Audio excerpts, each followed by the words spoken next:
Next up, we're going to take a look at controlled instantiation, and this creates something called an owned dependency. Now, typically when you have an object and a dependency within that object, both objects and their lifetime specifically are still managed by Artifact, which may or may not be what you want. Now, the thing about an owned dependency is that it can be released by the owner when it's no longer required. What this means in practice is, of course, related to iDisposable.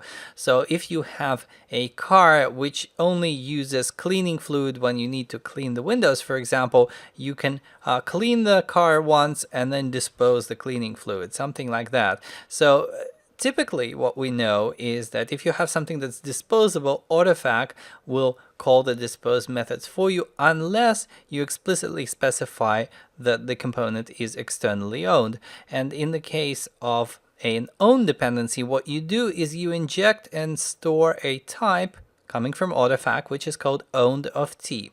And yes, this is an Artifact type, so you're automatically taking a dependency on Artifact itself as opposed to just using .NET types. What happens then is similar to the way that lazy works, in the sense that you put it in a field and then you say myField.value to actually access the owned object. But the key here is that you can use myField.dispose anytime you want to actually kind of explicitly state that you're no longer interested in this object whose lifetime effectively you're owning, so you want to simply get rid of it.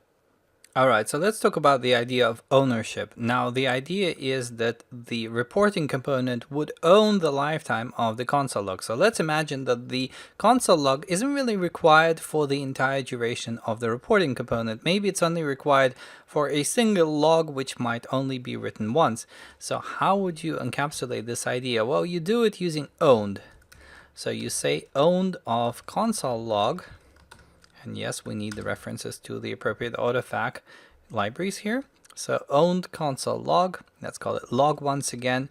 I will once again write a CTRL-F so that we can actually initialize the reporting component. Let's put right line reporting initialized, like so, and then we'll have a method called, let's call it report once. So the idea is that you do some sort of report, but then you don't get to use the log anymore. You don't need it anymore, and you kind of throw it away. So the way this is done is very simple. So we use the log.